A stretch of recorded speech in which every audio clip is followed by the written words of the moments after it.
explicar-lo. Vale.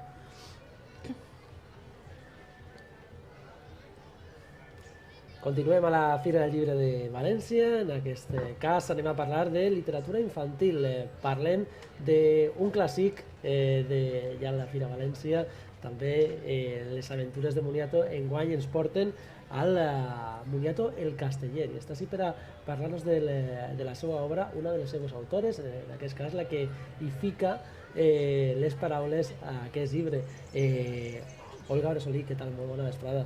Bona vesprada. Conta'ns què va fer Moniato en aquest llibre, com és Moniato el Casteller. En aquest conte, Moniato arriba amb els seus amiguets i han dit que hi ha una nova colla castellera que ha nascut a la ciutat.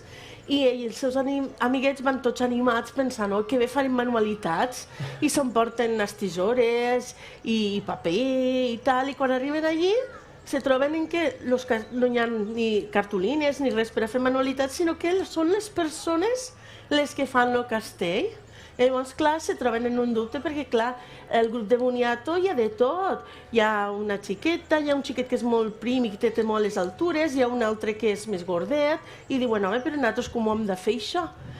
I per sort se troben amb el cap de colla, el cap de colla els explica que al món del casteller i del castell hi ha lloc per a tothom, sigues com siguen, perquè cada un té les seues habilitats.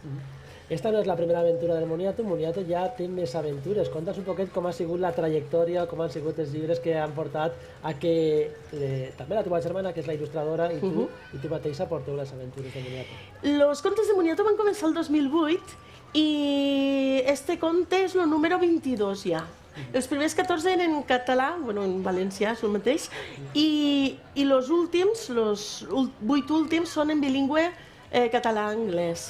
Els contes de Moniato van començar perquè el Moniato existeix, jo sempre ho explico. El Moniato és un pallasso molt conegut a les Terres de l'Ebre i també a la província de Castelló, i que nosaltres vam decidir convertir en un xiquet xocotet d'uns 5 anys que li passaven aventures, perquè al ser un pallasso aboquem per la imaginació, per la tolerància, per el reciclatge, per el que és el respecte per tothom i pel mig ambient, i llavors, clar, és un xiquet que té unes idees molt especials.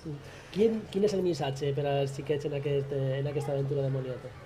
El missatge és que sembla que la societat ens estigui fent una mica, este missatge el conta una mica per als pares més que pels xiquets, ens vol fer a tots el mateix patró, que tots siguéssim d'una mateixa estatura, un mateix pes i una mateixa aptitud, i resulta que no, que el bo, per exemple, per fer un castell de castellers necessites gent forta que estigui a la base i els més atrevits que estiguen a dalt, vull dir, hi ha posicions per a tothom, i que cada un té unes habilitats i que cada un ha de saber explotar aquelles habilitats perquè trobar el seu lloc, igual que troben el seu lloc en el castell, trobar el seu lloc en el món.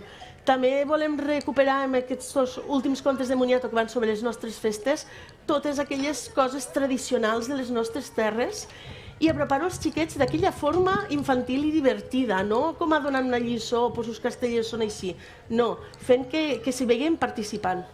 Olga, moltes gràcies per portar-nos aquest llibre, les històries de Moniato el Casteller, en Onada Edicions.